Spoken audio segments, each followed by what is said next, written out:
السلام عليكم ورحمة الله وبركاته. طلاب تانية ثانوي، يا رب تكونوا بخير. بسم الله والحمد لله والصلاة والسلام على رسول الله صلى الله عليه وسلم. رب اشرح لي صدري ويسر لي أمري واحلل عقدة من لساني يفقهوا قولي. النهارده هنحل معاكم أسئلة الباب الأول، الدرس الأول التغذية الذاتية. هنحل معاكم أسئلة تختبر نفسك والاختياري، وهنحل معاك في التابلت كده بحيث إن أنت تحس إن إحنا قاعدين معاك في البيت. يلا أسيبكم مع الفيديو. ألسنا أحق بقلب سعيد، أما أنا للروح أن تستعيد عهدا جديد. بسم الله والصلاة والسلام على رسول الله صلى الله عليه وسلم. رب اشرح لي صدري ويسر لي أمري واحلل عقدة من لساني يفقهوا قولي. النهارده إن شاء الله هنحل أسئلة تختبر نفسك والأسئلة الاختياري. الدرس الأول الفصل الأول التغذية الذاتية. طيب السؤال الأول معانا بيقول لك الشكل المقابل يوضح العلاقة بين ثلاثة كائنات غير ذاتية التغذية تختلف فيما بينها في طريقة الحصول على الغذاء. فإذا كان كائن واحد أكل للعشب، ماذا يمكن أن يمثل كل من 2 و3 على الترتيب؟ طب واحدة واحدة. هو قالك إن الكائن واحد ده أكل للعشب، ولنفترض مثلا إن هو من الاختيارات أرنب مثلا. طيب عايزين 2 يكون مشترك مع 1 ومشترك مع 3، والتلاتة غير ذاتية التغذية. حلو. طيب اولا كده هتجيلي على نبات الجزر، هقول لك ده مستبعد لان نبات الجزر ذاتي التغذيه، وهو قال لك الثلاثه غير ذاتيين التغذيه. طيب جيم بيقول لك نبات الهالوك، لا طبعا نبات الهالوك طفيلي. تمام قوي، هم مشتركين في حاجه، الثلاثه غير ذاتيين التغذيه ومشتركين مع بعض في حاجه، فنبات الهالوك مش مشترك مع الارنب في اي حاجه. تمام، لان ده بيتطفل. تمام، والارنب غير ذاتي عضوي مثلا. تمام، فدلوقتي 1 و2 مشتركين مع بعض في ايه؟ في ان هم مثلا بيتغذوا على نفس الحاجه مثلا. طيب احنا عندنا اهو دال بيقول لك الارنب والبكتيريا الروميه. البكتيريا الروميه تبوظ لي الاجابه. ليه؟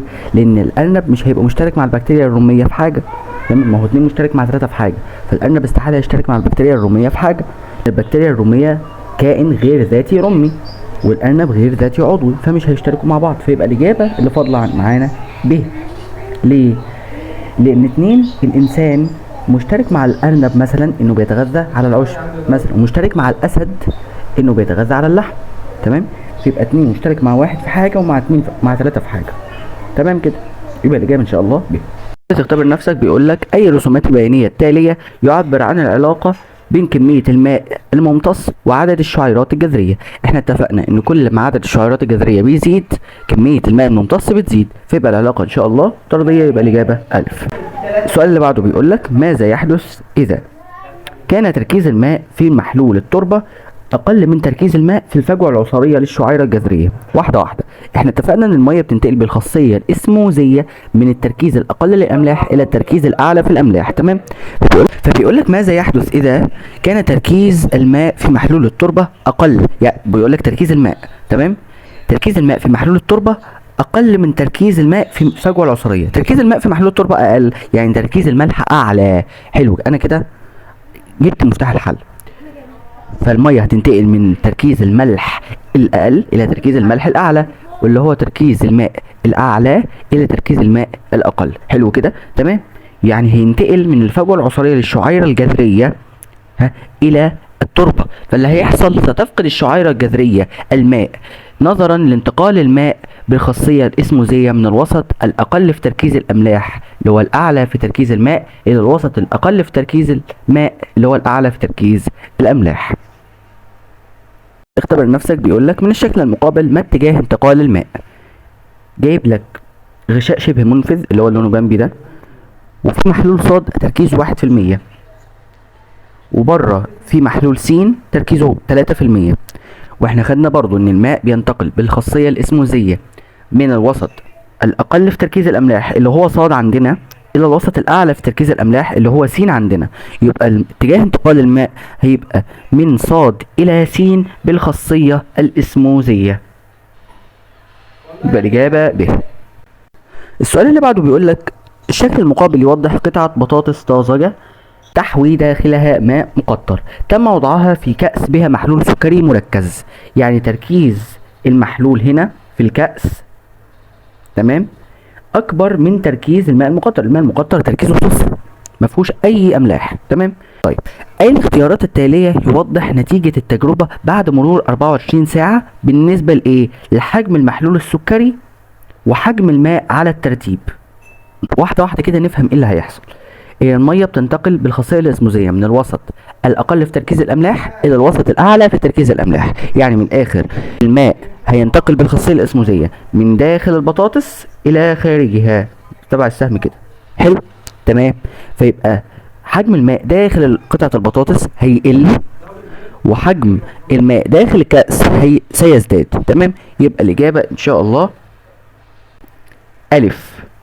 ليه؟ لأن هو جايب لي حجم المحلول السكري الأول وحجم الماء على الترتيب، لأن أنا عندي الماء والمحلول السكري، فحجم المحلول السكري هيزيد وحجم الماء المقطر هيقل، فتبقى الإجابة إن شاء الله ألف.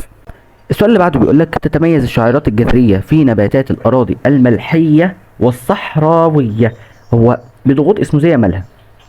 هو عايز يقول لنا ايه بانه بالتربه الملحيه والصحراويه دي.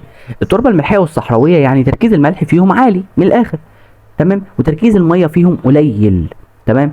فعشان النبات يقدر يعيش، افكرك تاني بالخاصيه الاسموزيه. الماء بينتقل بالخاصيه الاسموزيه من الوسط ذو التركيز الاقل في الاملاح الى الوسط الاعلى في تركيز الاملاح. حلو كده. يعني انا عشان جذور النبات او الشعيرات الجذريه للنبات تسحب الميه من التربه محتاجه تركيز ملح داخل الفجوه العصاريه للشعيره الجذريه عالي جدا مقارنه بالاراضي الملحيه والصحراويه. الاول بس عايزين نفهم يعني ايه كلمه ضغط اسموزي. كلمه ضغط اسموزي دي يعني الوسط على سحب الماء اليه. يعني كل ما ضغط الاسموزي بيعلى فالشعيره الجذريه تقدر تسحب ميه اكتر، واما تقدر تسحب ميه اكتر يعني ايه؟ يعني تركيز الملح فيها عالي. كل ما تركيز الملح يعلى كل ما الضغط الاسموزي يعلى كل ما قدرتها على سحب الماء تزيد. حلو كده. كل ما تركيز الميه يقل، دي اوعى تنساها يعني. فدلوقتي بيقول لك الضغوط الاسموزيه للشعيرات الجذريه في نباتات الاراضي الملحيه والصحراويه هتبقى عامله ازاي؟ هتبقى عاليه في كليهما. عشان تقدر تسحب الميه عايز تركيز ملح عالي في محلول الفجوه العصاريه عشان تقدر تسحب الميه بسهوله بالخاصيه الاسموزيه. تمام. يبقى الاجابه ان شاء الله الف. السؤال الرابع اسئله اختبر نفسك، بيسالك على حته المغذيات. احنا خدنا ان المغذيات الكبرى هي متلخصه في كلمه كب مج نسكافيه. تعال نرجع لها كده من فوق. طبعا مقتبسه من دكتورنا الجوهري، دكتورنا احمد الجوهري، مقتبسه من الجمله دي. تمام. ادي ك بوتاسيوم، البي فوسفور، مج مغنيسيوم، ان نيتروجين، اس كبريت، كالسيوم، حديد، اف اي. تمام. دي المغذيات الكبرى. تعالى كده بقى السؤال. طيب بيقول لك اي الاشكال التاليه يمكن ان يعبر عن النسب المحتمله التي يحتاج اليها النبات بعض المغذيات. طيب دلوقتي المنجنيز عندنا مش من المغذيات الكبرى، فنسبته دي ازيد من احتياج النبات، فالشكل ده مستبعد. تمام. تعالى على شكل جيم. شكل جيم بنفس الكلام، الشكل ده لنفس الكلام. نسبة المنجنيز كبيرة جدا مع انه من المغذيات الصغرى، فالاشكال دي ما تنفعش تعبر عن النسب العناصر التي يحتاجها النبات. تمام. فهو الشكل المناسب الوحيد هو ب، لان معاه الزنك والنحاس والموليبديوم اللي هم مغذيات صغرى اصلا، فنسبهم دي معقولة جدا بالنسبة لاحتياج النبات، فالإجابة إن شاء الله ب. السؤال الخامس تختبر نفسك. السؤال الأول منه بيقول لك الرسم البياني المقابل يوضح تركيز الأيون إكس والأيون واي لعناصر يحتاجها نبات ما في التربة وداخل الشعيرة الجذرية لهذا النبات. بيقارن لك بين نسب العنصر في الشعيرة الجذرية وفي التربة. ما الظواهر الفيزيائية التي تؤدي إلى انتقال الأيونات إكس وواي على الترتيب؟ إحنا خدنا إن انتقال الأملاح بيبقى بثلاث طرق: الانتشار والنفاذية الاختيارية والنقل النشط. هو عايز إكس هينتقل بإيه وواي هينتقل بإيه. طيب هو الانتشار ده كان بيبقى إزاي؟ كان بيبقى حسب التدرج في التركيز من الوسط ذو التركيز الأعلى إلى الوسط ذو التركيز الأقل. تمام؟ فهنشوف مين الأعلى في التربة والأقل في الجذر، وعلى هذا الأساس الملح ده هينتقل بالانتشار. لو بصينا على الرسمة كده هنلاقي ان تركيز واي في التربة اعلى من تركيزه داخل الشعيرة الجذرية، فوش ده اللي هينتقل بالانتشار، فيبقى واي. فاحنا عندنا الاختيار الثاني الانتشار، يبقى الاجابة ب وجيم مستبعدة. تمام. معنا الف ودال. طيب ولو بصينا على الملح اكس هنلاقي ان تركيزه في التربة اقل من تركيزه في الشعيرة الجذرية، فده تدرج في التركيز، وما بينتقل في عكس التدرج في التركيز يعني بينتقل بحاجه اسمها النقل النشط، تمام، اللي بيستهلك طاقه لانه تركيزه في التربه اقل من تركيزه في الشعيره الجذريه. فيبقى الاجابه معانا ان شاء الله الف اللي هي النقل النشط والانتشار لاكس وواي. اذا علمت ان اكس وواي وزد تعبر عن تركيزات مختلفه لايونات البوتاسيوم، فاذا كان تركيز ايونات البوتاسيوم داخل طحلب نيوتيلا بيساوي واي، وكان واي اكبر من زد واكس اكبر من واي، تعالى بقى نكتبها كده صح. ادي واي في النص، تمام، اصغر من اكس واكبر من زد. حلو كده. طيب فبيقول لك ما هو تركيز ايونات البوتاسيوم في البركه اذا علمت ان امتصاص الطحلب لهذه الايونات يتطلب طاقه. شد 100 خط تحت يتطلب طاقه دي. يتطلب طاقه دي يعني بينتقل بالنقل النشط، وقلنا النقل النشط بيستخدم او بيستخدمه النبات لما يكون انتقال الملح عكس التدرج في التركيز، يعني بينتقل من الوسط ذو الأقل في التركيز إلى الوسط الأعلى في التركيز. حلو كده؟ فدلوقتي عشان البوتاسيوم ينتقل من البركة مثلا إلى الطحلب بالنقل النشط عكس التدرج في التركيز، يعني أنا عايز تركيز البوتاسيوم داخل طحلب نيوتيلا اللي هو واي، تمام، عايزه اكبر من تركيز البوتاسيوم في البركه. حلو كده. فان شاء الله الاجابه هتبقى زد، لانه لازم تركيز البوتاسيوم في البركه يبقى اقل من تركيز البوتاسيوم في الطحلب عشان ينتقل بالنقل النشط اللي هو اللي بيتطلب طاقه. ونبدأ بأسئلة الاختياري. اللهم علمنا بما ينفعنا وانفعنا بما علمتنا وزدنا بك علما. السؤال الأول بيقول لك بما تتميز المواد الغذائية التي يتم بنائها داخل خلايا النبات الأخضر. احنا اتفقنا إن النبات الأخضر بيحول مواد بسيطة التركيب منخفضة الطاقة غير عضوية إلى مواد عضوية معقدة عالية الطاقة. حلو كده. يبقى دلوقتي اللي بيتم بنائها، المواد التي يتم بنائها داخل خلايا النبات الأخضر عايزها هتبقى معقدة التركيب وعالية الطاقة. يبقى الإجابة إن شاء الله ج. السؤال الثاني بيقول لك الشكل المقابل يوضح نباتين مختلفين 1 و2. تعال نبص على الشكل كده. واضح كده ان 1 ده نبات ذات التغذية عادي انه اخضر. طب والنبات 2 ده واضح انه متطفل، خدنا مثال عليه كان اسمه نبات الهالوك، فواضح ان ده نبات متطفل. تمام. تعال نشوف الاجابات. بيقول لك ماذا تستنتج من الشكل؟ النبات 1 يمثل العائل للنبات 2. ازاي؟ ما هو اللي بيتطفل عليه هو اللي بيبقى عائل. واضح ان 1 ذات التغذية فبيتم التطفل عليه فيبقى هو العائل، فالإجابة النبات 1 يمثل العائل للنبات 2. ب العكس، 2 يمثل العائل للنبات 1. غلط. النباتان 1 و2 يتبادلان منفعة؟ لا، انا بقول لك 1 بيتطفل على التاني. النباتان 1 و2 يصنعان غذائهما ذاتيا؟ غلط، 1 بس اللي بيصنع غذائه ذاتيا والتاني بيتطفل عليه. يبقى الإجابة ان شاء الله ألف. السؤال الثالث بيقول لك إذا علمت أن ديدان البلهارسيا تعيش وتتغذى داخل الوريد البابي الكبدي للإنسان، فأي مما يلي تنتمي إليه تلك الديدان؟ ما أنا بقول لك ديدان البلهارسيا احنا خدناها أصلا في الأمثلة على الكائنات الطفيلية، ماشي؟ بعيد عن كده، إنما أقول لك إن هي بتعيش داخل كائن وبتتغذى داخل كائن، فواضح كده يعني لما اقول لك على اي كائن ان هو بيعيش داخل التاني او بيتغذى داخل كائن تاني او بيتغذى على غذاء الكائن التاني، تمام، فتكتشف على طول ان هي من الطفيليات من غير وانت مغمض، تمام، لان هي مش من الروميات، لان هي مش مثلا مش بتحلل جثث، مش بتتغذى على الجثث الميته مثلا، مش ذاتيه التغذيه لان هي مش نبات، مش من اكلات اللحوم لان هي اصلا غير ذاتيه التغذيه، طفيليه وبتتغذى داخل كائن تاني، بتعيش داخل الانسان وبتتغذى على غذائه. يبقى الاجابه د. السؤال الرابع بيقول لك اي الكائنات الحيه التاليه يختلف في طريقه التغذيه. طيب تعال نشوفهم كده الاختيارات. بيقول لك الانسان، ماشي، ده غير ذاتي عضوي، حلو. الاسد غير ذاتي عضوي، تمام. الغزال غير ذاتي عضوي، حلو كده. طيب فاضل حاجه، عفن الخبز ده غير ذاتي رمي. طب هو ده الوحيد اللي مختلف، تمام، هو ده الوحيد اللي يختلف في طريقة التغذية، كلهم غير ذاتي عضوي وده الوحيد اللي غير ذاتي رمي. السؤال الخامس بيقول لك الجدول التالي يوضح طريقة حصول 3 كائنات على غذائها. طيب الكائن س بيقول لك يستمد من البيئة مواد أولية بسيطة ويحولها إلى مواد عضوية معقدة. يبقى وش ده ذاتي التغذية، ده نكتب جنبه ذاتي. تمام، ده ذاتي التغذية. طيب الكائن صاد يعيش بداخل القناة الهضمية لكائن آخر، واخد بالك، ويستمد منه غذاء المهضوم. ده وش ده طفيلي. تفهم من الكلام ده إن هو طفيلي، يبقى غير ذاتي طفيلي. تمام. الكائن عين يعيش معتمدا على تحليل البقايا العضوية. اما اقول لك تحليل تكتشف على طول ان هو رمي. تمام. تعال بقى نشوف الاختيارات. بيقول لك اي الاختيارات التالية يمكن ان يعبر عن الكائنات س وصاد وعين على الترتيب. تمام، عايزين س وصاد وعين. احنا اتفقنا ان س ماله ذاتي، ذاتي التغذية.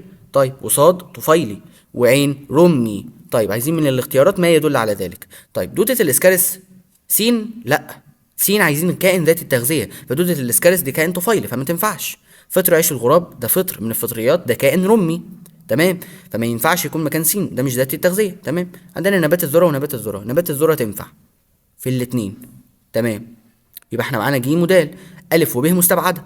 طيب عايزين اللي بعده كائن طفيلي، دودة الاسكارس ولا فطر عيش الغراب؟ لا دودة الاسكارس، دودة الاسكارس كائن طفيلي، فطر عيش الغراب ده كائن رمي. فوش كده الاجابه بقت جيم. طب عايزين نتاكد من عين بقى. عين بيقول لك فطر عيش الغراب ولا دودة الاسكارس؟ احنا لسه قايلين دودة الاسكارس كائن طفيلي، فانا عايز في عين كائن رمي اللي هو فطر عيش الغراب، فيبقى الاجابه ان شاء الله جيم. السؤال السادس بيقول لك اي مما يلي يميز خليه الشعيره الجذريه عن باقي الخلايا النباتيه العاديه. تمام. وجود غشاء خلوي. يا اسطى كل الخلايا اللي خلقها ربنا فيها غشاء خلوي. الاجابه دي غلط، دي مش بتميز الشعيره الجذريه. وجود فجوه عصاريه، اي خليه نباتيه خلقها ربنا فيها الفجوه العصاريه دي، فدي مش حاجه بتميز الشعيره الجذريه. وجود طبقه من البروتوبلازم، كل الخلايا فيها بروتوبلازم. البروتوبلازم ده اللي هو السيتوبلازم بالعضيات اللي عايمه فيه، النواه بقى والميتوكوندريا وكل الحاجات اللي فيه ده، كل الخلايا فيها بروتوبلازم. تمام. وبيقول لك زياده مساحه سطحها، فعلا زياده مساحه سطحها هي دي الاجابه. ليه بقى؟ لان زياده مساحه سطح الشعيره الجذريه هي الحاجه الوحيده اللي بتميزها، لان مفيش خلايا مستطيله بالشكل، مستطيله دي مش شكلها مستطيل، يعني حصل لها عمليه استطاله. تمام، استطالت فبقت شعيره جذريه. خليه عاديه خالص من خلايا بشره الجذر استطالت فبقت شعيره جذريه. تمام، فدي الحاجه الوحيده اللي هي اللي بتميزها، اللي هي زياده مساحه سطحها. فالاجابه ان شاء الله د. السؤال السابع بيقول لك اي الشعيرات الجذريه التاليه لها قدره اكبر على امتصاص ماء التربه؟ واحده واحده نعرفها منين دي. احنا قلنا ان الماء بينتقل بالخاصيه الاسموزيه من الوسط ذو التركيز الاقل في الاملاح للوسط ذو التركيز الاعلى في الاملاح. تمام، فلما تقول لي ان الخليه الاولى دي، تمام، لما تقول لي ان الشعيره الجذريه الاولى دي ما فيهاش فجوه عصاريه، استحاله حبيب قلبي ان هي تسحب ميه اصلا. تمام، فدي يعني دي بره التصنيف اساسا. حلو. طيب احنا كده هنقارن بين 2 و3. طيب بص على 2 اللي هي النموذجيه الشعيره الجذريه العاديه خالص. طيب بص على 3 كده، هتلاقيها شربت ميه لما اتنفخت، حرفيا تم يعني انتفخت وتم امتلاءها تماما بالميه، اكتسبت دعامه فسيولوجيه لو تاخد بالك، ودي حاجه هتاخدها في ثالثه ثانوي مالكش دعوه دلوقتي. تمام، فدي امتصت ميه كتير فمش هتمتص تاني خلاص. تمام، يعني مليانه على تمة عينها ميه، دي اللي مش مليانه، دي اللي هتسحب ميه، دي اللي لها قدره اكبر على سحب الميه. يبقى الاجابه ان شاء الله ب.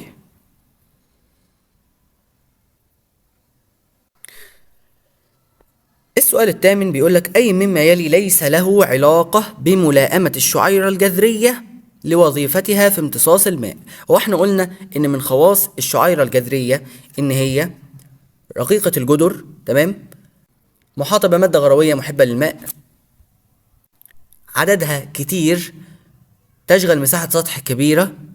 ممكن ما اكونش بقولها بالنص يعني، بس ده اللي موجود عندي في الكتاب يعني، مش بالنص بس موجود مضمونه. تمام، فاحنا عايزين اللي ملوش علاقة بملائمتها لامتصاص الماء من التربة. حلو.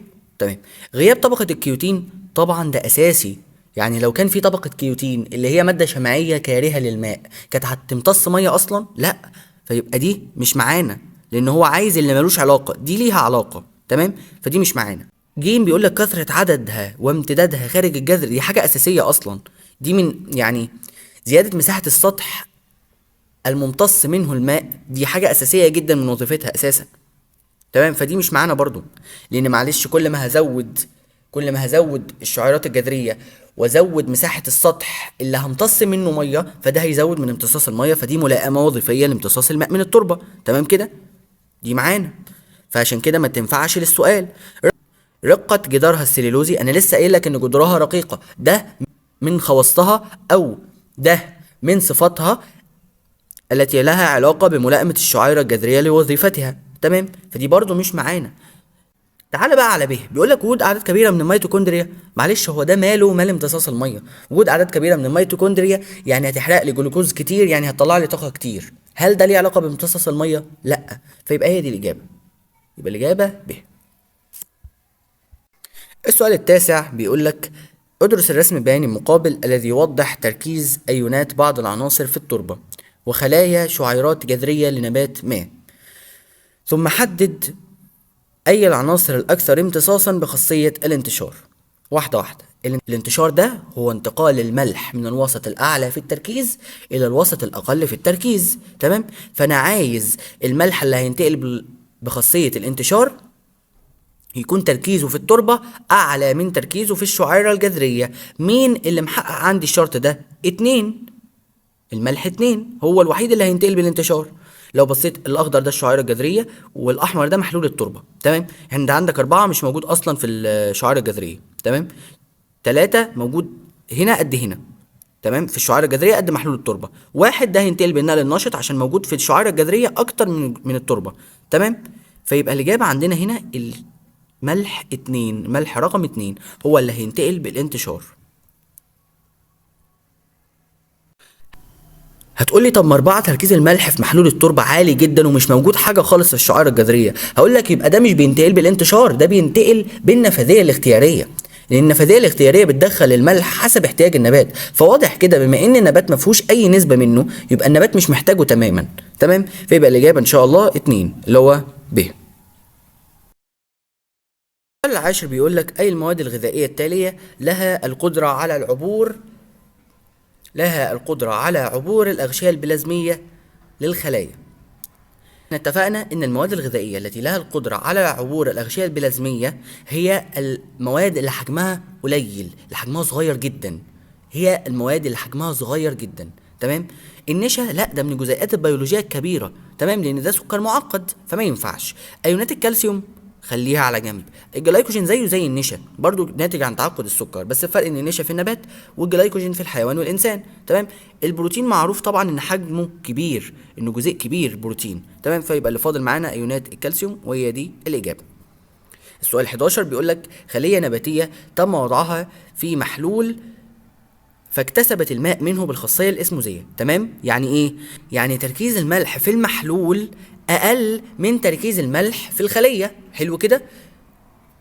فأي مما يلي يمثل تركيز العصير الخلوي، كنا لسه بنتكلم اهو، في كل من الخليه والمحلول على الترتيب في بدايه التجربه. احنا قلنا ايه؟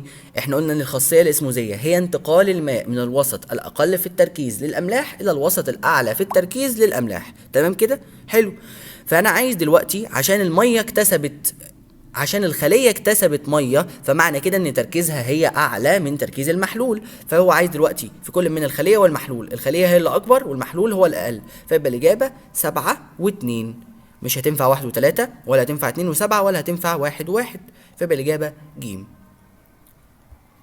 سؤال 12 بيقول لك الشكل المقابل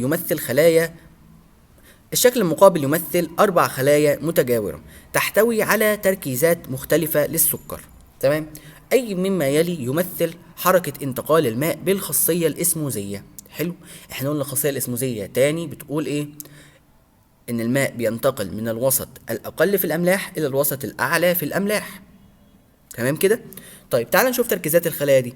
الخلية 1 تركيزها 5%، 2 تركيزها 3 تركيزها 1، 4 تركيزها نص في المية. ركز، ماشي؟ فبيقول لك دلوقتي اتجاه انتقال الماء هيبقى عامل ازاي؟ تعال بص نفصص احنا الاربع خلايا مع نفسنا. طيب مين هم تركيز اعلى خالص؟ اعلى تركيز انهي؟ الخليه 1 هي اعلى تركيز فيهم، فهي اللي هتسحب الميه من كله، مش هتدي ميه لحاجه خالص. ليه؟ لان هي الاعلى في التركيز. تمام. ففي اسهم جايه لها من 2 تمام ومن 4، لان هما اللي فيهم تلامس للاغشيه البلازميه، مش هتجيلهم من 3 عشان مفيش تلامس بين غشاء البلازمي للخليتين. تمام. طيب تعال نبص من 2 و3، مين الاعلى في التركيز؟ 2، فيبقى الميه تروح من 3 الى 2. تمام. تعال على 4.5%. تمام. مين الاعلى؟ 3. ومين الاعلى تاني؟ 1، فهي هتودي ل1 وهتودي ل3. تمام. دول اتجاه انتقال الماء عندنا. تمام. مفيش ميه هتنتقل بشكل غير اللي احنا عملناه. طيب تعالى بس نشوف الاختيارات. تعالى بقى نشوف الاختيارات. بيقول لك من الخليه 1 الى الخليه 2 مفيش ميه هتنتقل من الخليه 1. الاجابه دي غلط. تمام.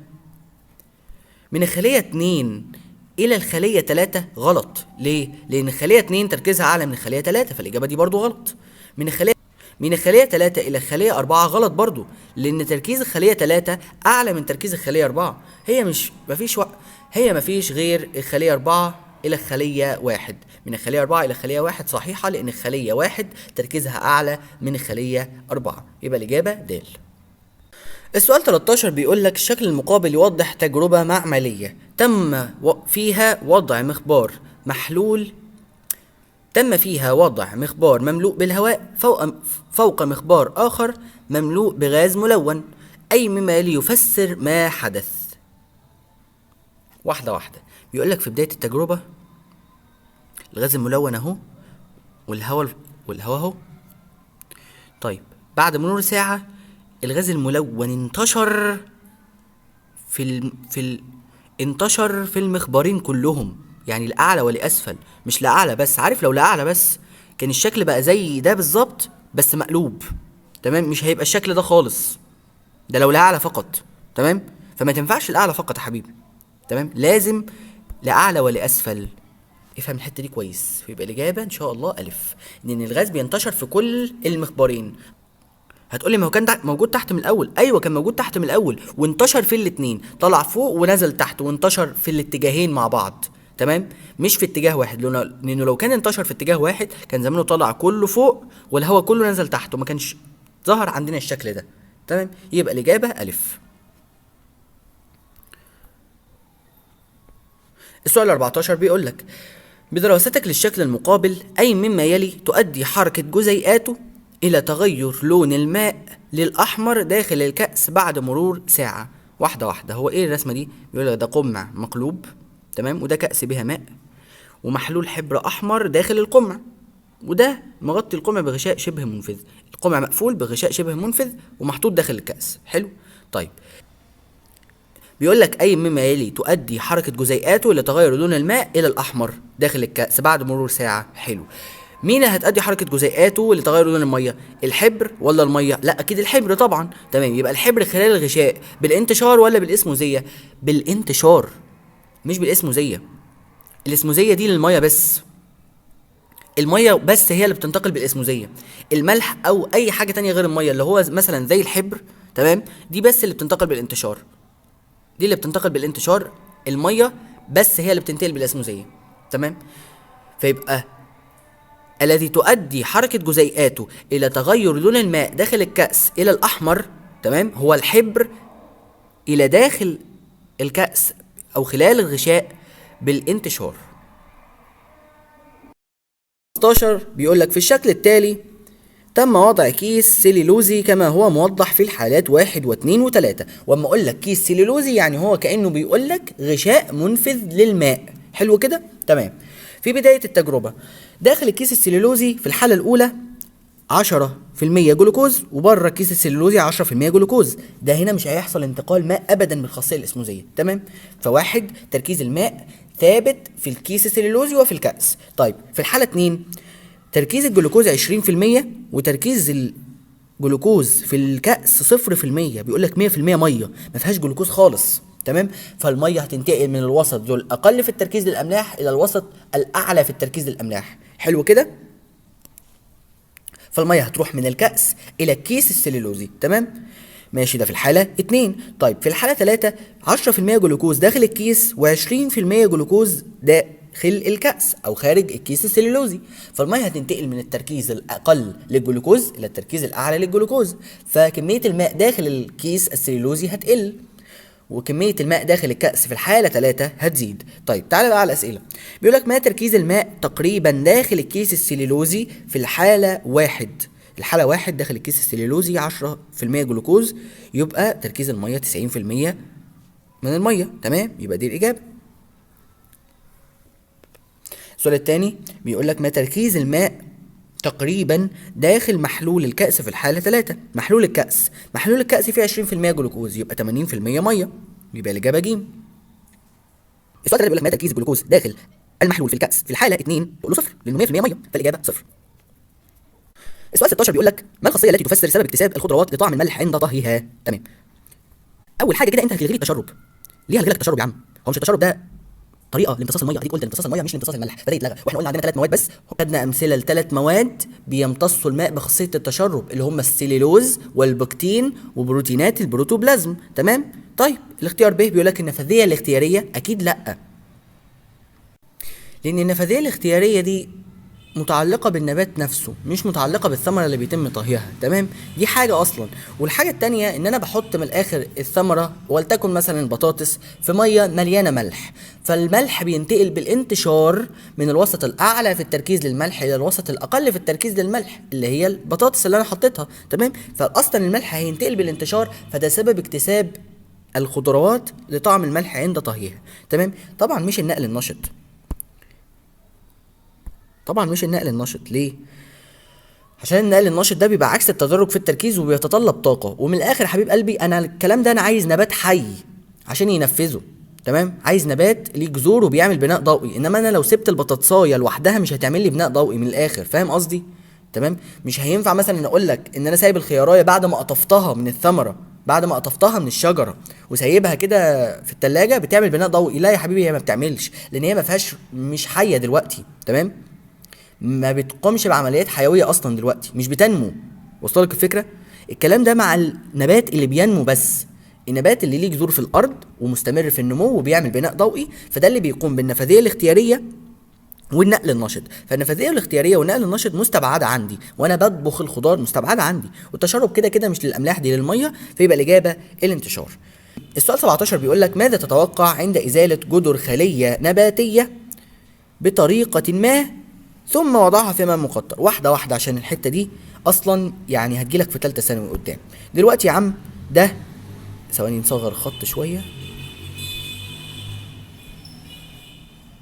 دلوقتي يا عم ده الجدار الخلوي للخليه النباتيه. حلو، تمام. ودي الخليه النباتيه من جوه. تمام، وادي الفجوه العصاريه بتاعتها، وادي النواه. تمام، وادي المحلول اللي جوه الفجوه العصاريه. حلو، جيت انا بطريقه ما قمت شايل لك الجدار ده. تمام، وحطيتها لك بقى، مش بس كده، حطيتها لك في ماء مقطر. تمام، ماء تركيزه صفر، وانا عندي تركيز جوه الخليه عالي، فالميه هتخش جوه الخليه، هتفضل تدخل تدخل تدخل تدخل لحد ما الخليه تتملى وتنفجر. تمام، ليه؟ لان اللي كان بيحميها من الانفجار هو الجدار الخلوي بتاعها، وانت شلته. تمام، فالخليه هتفضل تسحب ميه لحد ما تنفجر. تمام، فنبص على الاجابات كده هتلاقيه بيقول لك ايه؟ تستغرق الخليه وقتا اطول لتنتفخ؟ لا، دي هتستغرق وقت اقل. تخرج البروتينات الموجوده بالسيتوبلازم من خلال غشاء الخليه. احنا قلنا اصلا ان البروتينات مش هتعدي من خلال غشاء الخليه، الاجابه دي غلط. تمام، تنكمش الخليه؟ لا يا حبيبي، دي هتنتفخ وهتنفجر. تمام، يبقى الاجابه تنفجر الخليه. 16 بيقول لك اي الاشكال التاليه توضح التغير الحادث للخليه النباتيه بالشكل المقابل عند وضعها لمده 30 دقيقه في محلول ذو تركيز مرتفع عن تركيز المحلول بداخلها. احنا قلنا ان الميه بتنتقل بالخاصيه الاسموزيه، بكررها لك تاني، من الوسط الاقل في تركيز الاملاح الى الوسط الاعلى في تركيز الاملاح. يعني من الاخر انا هحطها في وسط يسحب من الخليه الميه. بعد مرور 30 دقيقه هيبقى شكلها عامل ازاي؟ الاولانيه شكلها زي ما هي، تمام، الف شكلها زي ما هي فما تنفعش، ما حصلش اي تغير. ب الفجوه العصاريه قلت، ما لهاش دعوه بالفجوه العصاريه، الفجوه العصاريه ما بتصغرش. تمام، الخليه على بعضها بتصغر والجدار الخلوي زي ما هو بينكمش برضو، تمام، والجدار الخلوي بينكمش برضو، فبيحصل لها حاجه اسمها بلزمه، تمام. فيبقى الاجابه جيم. دي انتفخت، تمام، حطيناها في وسط تركيز المحلول بتاعه اقل من تركيز المحلول بداخل الخليه، تمام، يبقى الاجابه جيم. السؤال 19 بيقول لك الشكل المقابل يوضح تركيز العصير الخلوي داخل 3 خلايا نباتيه متجاوره. أي الاختيارات التالية يوضح مسار انتقال الماء فيما بين هذه الخلايا؟ في سؤال كان لسه معديين عليه كان جايب العكس، تمام، ده نفس فكرة سؤال كنا لسه حلينه، تمام، جايب لك برضو التركيزات وعايز الاتجاهات، عايز اتجاه انتقال الماء، تمام. طيب هتدور لي على الخلية ذات التركيز الأعلى، مين؟ الخلية ام 12%، دي أعلى تركيز فيهم، تمام. بعديها على طول خلية 10 ام 10%، بعديها على طول الخلية ام 8%. حلو كده. طيب يبقى المية هتنتقل منين لفين؟ طيب هات لي أعلى واحدة في التركيز، دي مش هتدي مية، المية هتروح من الخلايا ليها، هتروح في اتجاهها، المية هتروح في اتجاهها لأن هي الأعلى في التركيز، تمام، من 10 ومن 8. حلو كده؟ تمام. ولو بصينا اصلا مش هنلاقي غير شكل واحد اصلا اللي مدينا السهمين دول اللي هو د. طيب ومن 8 ل 10 اول ما هينتقل، اول ما هي هتنتقل من 8 ل 10، تمام. فبس يبقى السهم عامل كده، يبقى الاجابه د. السؤال 20 بيقول لك في الشكل المقابل قطعتا بطاطس متساويتان في الوزن في حالة اتزان على الميزان، يعني الاتنين قد بعض في الكتلة. ماذا سيحدث بعد غمر كل منهما في الكأسين 1 و2؟ طيب تعال نبص على الكأسين 1 و2 الأول. الكأس 1 فيه محلول سكري مركز، تمام، يعني تركيزه من الآخر أعلى من تركيز العصير الخلوي في قطعة البطاطس. حلو. طيب وده ماء مقطر، قلنا الماء المقطر تركيزه 0، تمام، فده أقل بكتير من تركيز قطعة البطاطس، تركيز قطعة البطاطس أعلى. حلو. طيب ايه بقى اللي هيحصل؟ قطعة البطاطس س هتفقد ميه، هتفقد الميه اللي جواها فكتلتها هتقل، وقطعة البطاطس ص هتكتسب ميه او هتسحب ميه بالخاصية الاسموزية من الماء المقطر، تمام، من الكأس، فكتلتها هتزيد. فالإجابة يقل وزن القطعة س ويزيد وزن القطعة ص، الإجابة د.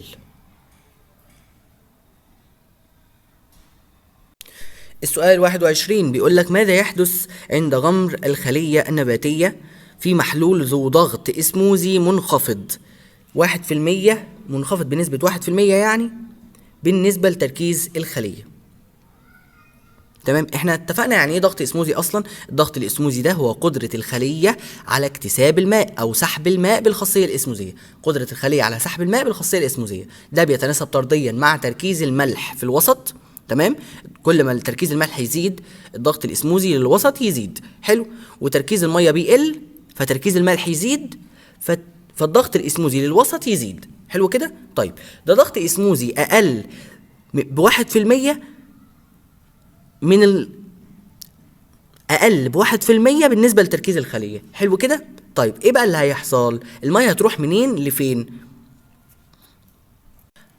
الماء بينتقل من الخاصية الإسموزية من الوسط ذو التركيز الأقل في الأملاح إلى الوسط ذو التركيز الأعلى في الأملاح، أو لما نيجي نتكلم بالضغط الإسموزي يبقى من الوسط ذو الضغط الإسموزي المنخفض إلى الوسط ذو الضغط الإسموزي المرتفع، تمام. فالمية هتروح منين لفين؟ من المحلول إلى الخلية النباتية، فالإجابة ستنتفخ الخلية، يبقى الإجابة ألف. السؤال 22 بيقول لك الشكل المقابل يوضح ارتفاع محلول سكري مركز. يوضح ارتفاع محلول سكري مركز داخل أنبوبة زجاجية متصلة بإحكام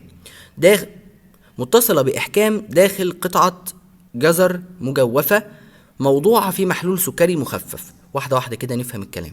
دلوقتي جوه الجزرة محلول سكري مركز، حلو كده، وبره الجزرة محلول سكري مخفف، حلو كده، تمام. فيقول لك ما سبب ارتفاع المحلول داخل هذه الأنبوبة؟ لو بصيت كده هتلاقي إن المية مستواها تحت هنا في بداية التجربة، تلاقي مستواها عالي بقى هنا بعد ساعتين من بداية التجربة. طب ده سببه إيه ده؟ سببه انتقال الماء من المحلول السكري المخفف الى المحلول السكري المركز بالخاصيه الاسموزيه عبر انسجه الجزر. تمام، يبقى عبر انسجه الجزر الى الانبوبه ولا الى الكأس؟ لا، الى الانبوبه الزجاجيه. تمام، وحركه جزيئات الميه مش جزيئات السكر. حلو كده، يبقى الاجابه جزيئات الماء. تاني نأكد على الفهم، الميه بتنتقل بالخاصيه الاسموزيه من الوسط ذو التركيز الاقل في الاملاح الى الوسط ذو التركيز الاعلى في الاملاح. والاملاح هنا مش شرط ان هي تكون ملح، ممكن اي حاجه. تمام، اي حاجه تركيزها منخفض وعالي في وسطين مختلفين، الميه بتنتقل من الوسط ذو التركيز المنخفض الى الوسط ذو التركيز المرتفع. حلو كده، تمام. فانا عندي هنا محلول سكري مركز خارج الجزره في الكأس، تمام، ومحلول سكري مركز داخل الانبوبه عبر الجزره طبعا. تمام، فالميه هتنتقل من المحلول السكري المخفف عبر انسجه الجزر الى الانبوبه بالخاصيه الاسموزيه. ليه؟ لان الماء بينتقل بالخاصيه الاسموزيه من الوسط ذو التركيز الاقل للاملاح الى الوسط ذو التركيز الاعلى للاملاح. يبقى الاجابه ج زي ما قلنا. السؤال 23 بيقول لك: قام احد الطلاب باحضار 4 قطع متساويه الحجم من جذر نبات الجزر، وتم معامله كل منها كما موضح بالاشكال التاليه لمده 4 ساعات. مش مشكله معانا الوقت ده. اي القطع ستصبح الاصغر في الحجم؟ واحده واحده. هو جايب لي قطعه وحاططها في ميه بس، تمام، وطازجه، خلي بالك طازجه، تمام، يعني واخدها كده من الجذر، قطعها وحطها في ميه، تمام، والتانيه في محلول سكري مركز. يبقى انا عندي قطعتين طازجتين، واحده في ميه وواحده في محلول سكري مركز. طب تعالى نقارن بين دول، انهي فيهم هتبقى الاصغر في الحجم؟ اكيد اللي في محلول سكري مركز. ليه؟ فقطعه الجذر دي الماء سينتقل اليها بالخاصيه الاسموزيه، تمام، فهتنتفخ فحجمها هيبقى اكبر. انما اللي في محلول سكري مركز فالماء بينتقل من الوسط الاقل في التركيز للاملاح الى الوسط الاعلى في التركيز للاملاح. حلو كده، تمام، فالماء هينتقل منها الى الكأس، فالماء هينتقل الى خارجها منها الى المحلول السكري المركز، تمام، بالخاصيه الاسموزيه، فحجمها هيقل. طيب لحد دلوقتي ب هي الاصغر حجما من الف وب. طيب تعالى نشوف ج ودال. بيقول لك بقى الفرق ان هي مش طازجه، دي تم غليها يا قلبي. تم غليها يعني ايه؟ يعني اكتسبت ماء بالخاصيه الاسموزيه. طب ازاي ده؟ اكتسبت دعامه فسيولوجيه، مالكش دعوه بدي في ثالثه ثانوي وعليك خير. طيب اكتسبت دعامه فسيولوجيه يعني سحبت ميه بالخاصيه الاسموزيه. ازاي بقى؟ تمام، ما انت غليتها في ميه تركيزها 0 اكيد يعني، صح؟ فاكتسبت ميه، تمام، فانتفخت. حلو كده، اي حاجه لما بتغليها بتنتفخ.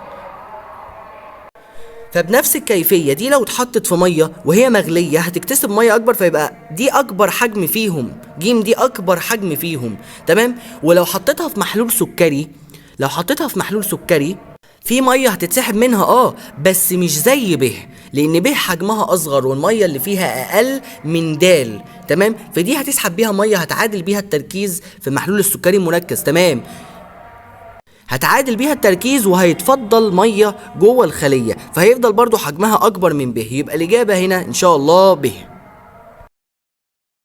20 بيقول لك: الشكل المقابل يمثل اتجاه انتقال جزيئات الماء بالخاصيه الاسموزيه. ده بقى عكس السؤال اللي كنا لسه حالينه فوق.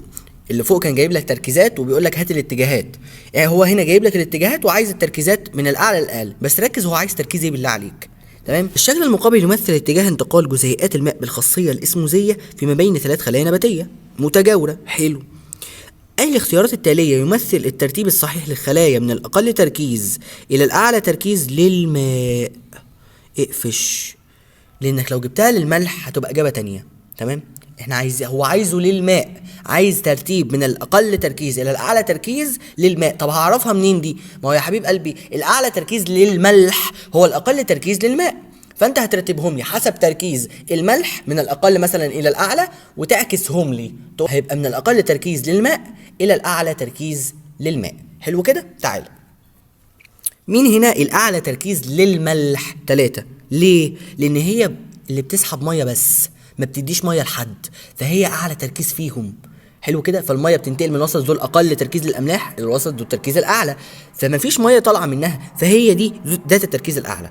مين اللي مطلعها للخليتين؟ خليه واحد، فيبقى دي الاقل في تركيز الاملاح، تمام، لان الوسط بينتقل من الاقل للاعلى، تمام، لان الميه بتنتقل من الاقل للاعلى في تركيز الاملاح. حلو كده. فواحد بتنقل للاثنين وللثلاثه. حلو. فيبقى هي اقل تركيز املاح فيهم. يبقى لو جينا نرتب حسب تركيز الاملاح، الاملاح خلي بالك مش الميه، الاملاح من الاقل الى الاعلى. تمام. هيبقى واحد اصغر من 2 اصغر من 3. حلو كده.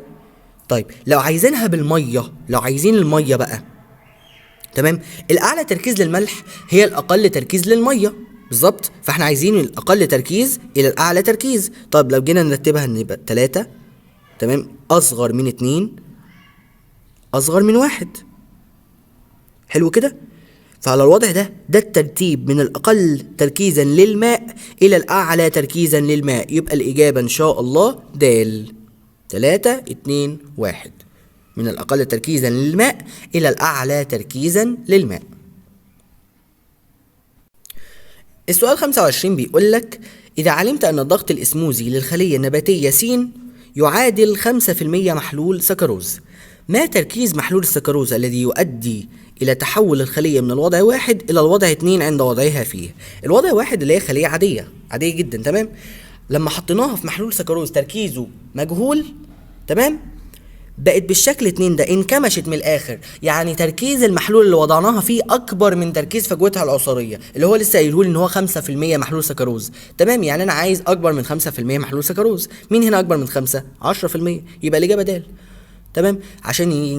عشان يحصل سحب ميه من الخليه انا عايز احطها في تركيز اعلى من تركيزها، تمام، في وسط تركيزه اعلى من تركيزها عشان يسحب الميه منها. يبقى الاجابه د 10%. السؤال 26 بيقول لك في الشكل المقابل اي مما يلي يؤدي الري المستمر به الى تحول النبات من الحاله 1 الى الحاله 2. هو الحالة 2 مالها؟ حصل لها ذبول، النبات حصل له ذبول، فقد المية اللي فيه من الآخر، فبقى يعني نام كده على القصيص، تمام؟ فما بقاش فيه مية في الخلايا بتاعته. ده ايه اللي حصل له ده؟ يعني انا زودت من الاخر ملوحة التربة، يعني انا حطيت لها مية بملح او مية فيها تركيز مرتفع. حلو كده؟ هتبقى ماء صنبور ماء مقطر؟ اكيد لا، لان ماء الصنبور والماء المقطر واحد، يعني تركيزهم قليل او مفيش تركيز اصلا، تمام؟ ده الماء الصنبور والماء المقطر. طيب محلول سكري منخفض التركيز؟ لا، انا عايزه عالي التركيز. محلول ملح عالي التركيز هو ده هي دي الاجابه. لان محلول ملح عالي التركيز، اما هيقول لك عالي التركيز هو عالي بالنسبه لايه؟ عالي بالنسبه للعصير الخلوي في النبات، تمام، مش عالي في المطلق، يعني عالي بالنسبه للعصير الخلوي في النبات.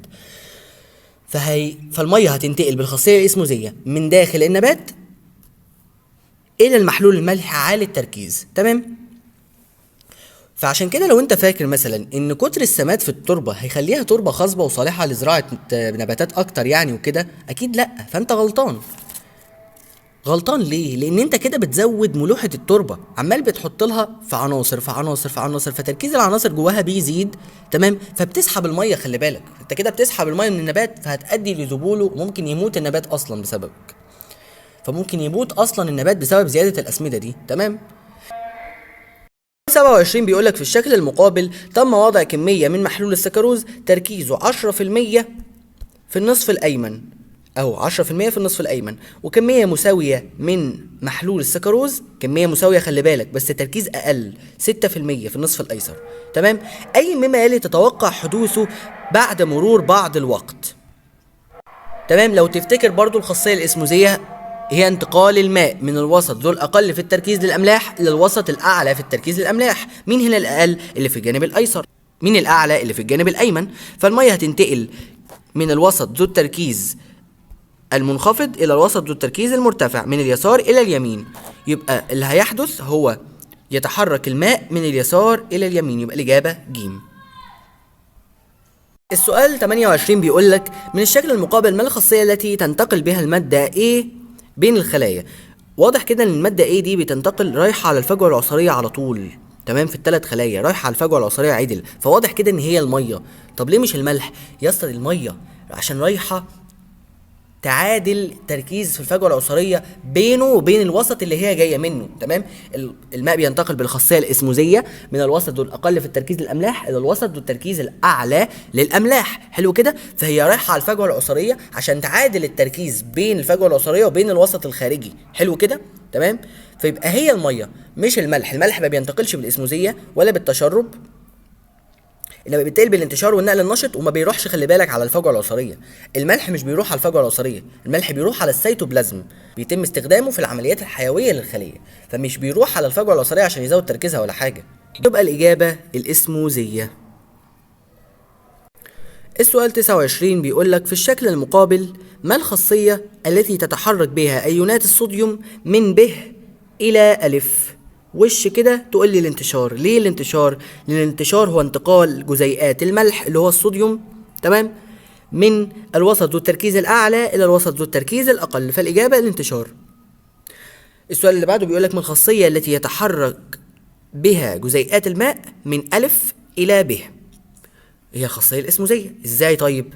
ما هو الخاصيه الاسموزيه هي انتقال الماء من الوسط ذو التركيز الاقل في الاملاح الى الوسط ذو التركيز الاعلى في الاملاح، يبقى الاجابه الاسموزيه. السؤال 30 بيقول لك اي العناصر التاليه محتاجها النبات في بناء البروتين؟ لو رجعت لحته المغذيات الكبرى هتلاقي انه كاتب لك ان املاح النترات والكبريتات والفوسفات تعمل على تحويل الكربوهيدرات الى بروتينات، تمام، من المواد التي تستخدم في تحويل الكربوهيدرات الى بروتينات، تمام. فالعناصر التي يحتاجها النبات في بناء البروتين هي النيتروجين، مش الالومنيوم ولا الموليبدينم ولا الكلور، تمام. وحتى لو انت مثلا ناسي النقطه دي فانت عارف ان من تركيب جزيء البروتين مجموعه اسمها مجموعه الامين، ومجموعه الامين دي داخل فيها النيتروجين اللي هي مثلا اللي هي كانت NH2، تمام. مجموعه الامين دي داخل فيها النيتروجين اللي هي بتدخل في بناء البروتين اصلا، فكده كده الاجابه النيتروجين. السؤال 31 بيقول لك أي العناصر التالية الأقل استخداما في النبات؟ تروح من الآخر على المغذيات الصغرى. الفوسفور ما ينفعش لأنه من المغذيات الكبرى، ثانية كده، الفوسفور ما ينفعش لأنه من المغذيات الكبرى، النيتروجين نفس الكلام، والكبريت نفس الكلام، التلاتة دول من المغذيات الكبرى. مين اللي فاضل؟ اليود، لأنه من المغذيات الصغرى فأقل استخداما في النبات، فيبقى الإجابة ج.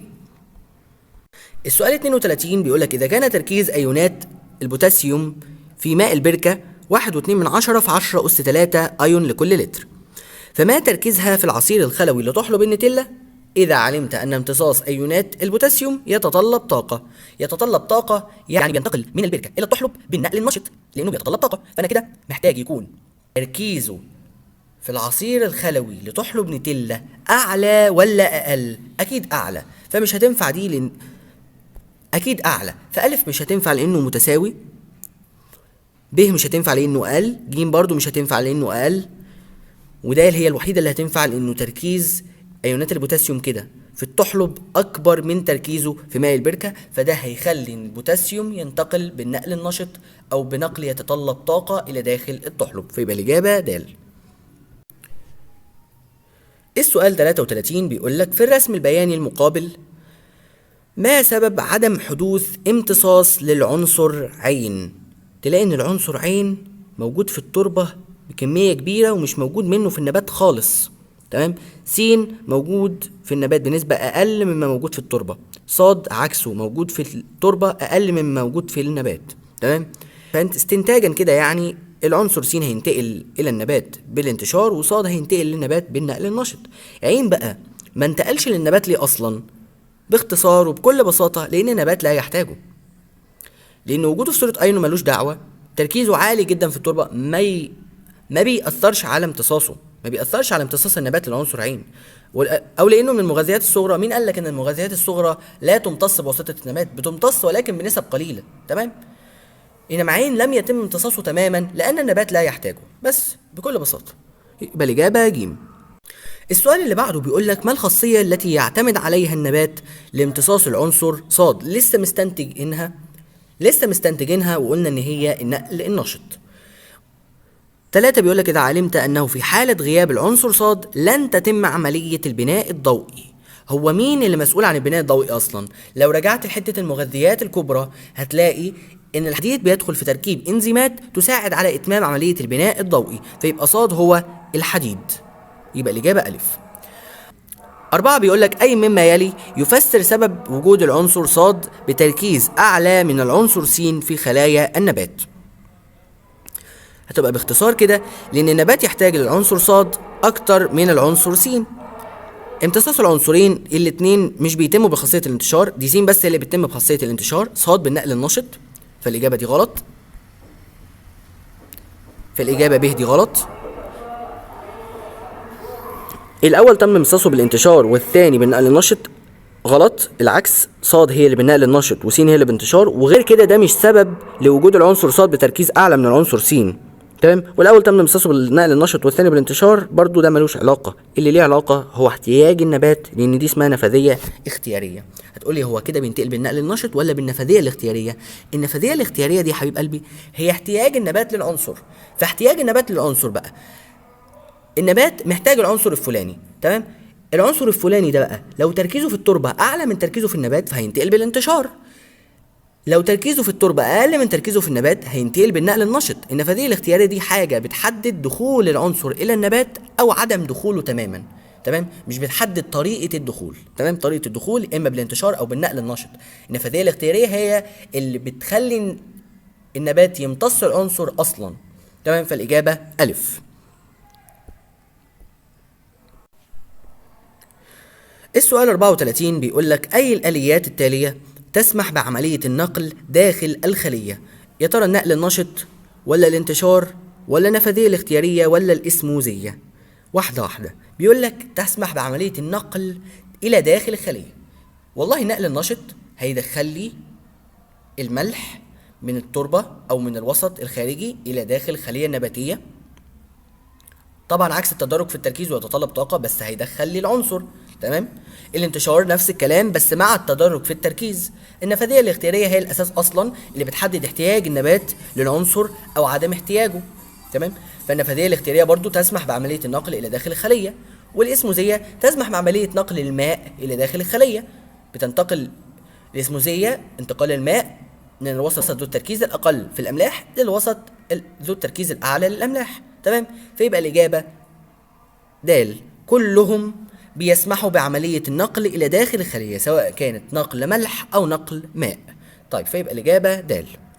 سؤال 35 والأخير، تم وضع قطعة بطاطس طازجة في محلول سكروز مخفف وبعد ساعة زاد وزن القطعة، فأي النتائج الموضحة بالجدول المقابل تعبر عن تركيز السكروز في المحلول بعد انتهاء التجربة والعملية التي تحدث؟ واحدة واحدة. دلوقتي انت عندك تركيز سكروز معين في محلول، لو شلنا المية منه قللنا المية اللي في المحلول تركيزه هيزيد ولا هيقل؟ احنا قلنا المية عكسي مع تركيز الملح، تركيز المية عكسي مع تركيز الملح. احنا قلنا ان تركيز المية بيتناسب عكسيا مع تركيز الملح. كل ما بنزود مية وكمية الملح ثابتة تركيز الملح بيقل. فرق بين الكمية والتركيز، تمام. كل ما بنزود كمية المية عن كمية الملح تركيز الملح بيقل وتركيز المية بيزيد، تمام. انما لو زودناهم مع بعض فالتركيز ثابت. حلو كده. طيب فاللي حصل هنا ايه؟ انه من الاخر قطعة البطاطس هتمتص الماء بالخاصية الاسموزية، فهي مش هتاخد نقل نشط خالص. نقل النشط هنا للاملاح فمش هينفعنا، تمام. فالبطاطس هتسحب، قطعة البطاطس هتسحب الماء بالخاصية الاسموزية من محلول السكروز المخفف. حلو كده. طيب زاد وزن القطعة، هو بيقول لك زاد وزن القطعة يعني سحبت مية، حلو، بالخاصية الاسموزية. فتركيز السكروز هيقل ولا هيزيد؟ انا قللت المية من الوسط وتركيز السكروز ثابت. انا قللت المية من الوسط وكمية السكروز اللي موجودة ثابتة ما اتغيرتش، ما سحبتش سكروز، ما قللتش السكروز اللي موجود، تمام. فتركيز السكروز كده هيزيد بما اني قللت المية اللي موجودة، فالإجابة هتبقى د. بس كده، والفيديو جاي ان شاء الله هنحل معاكم المقالي وأسئلة المستويات العليا في التفكير. سبحانك اللهم وبحمدك، أشهد أن لا إله إلا أنت، أستغفرك وأتوب إليك، والسلام عليكم ورحمة الله وبركاته.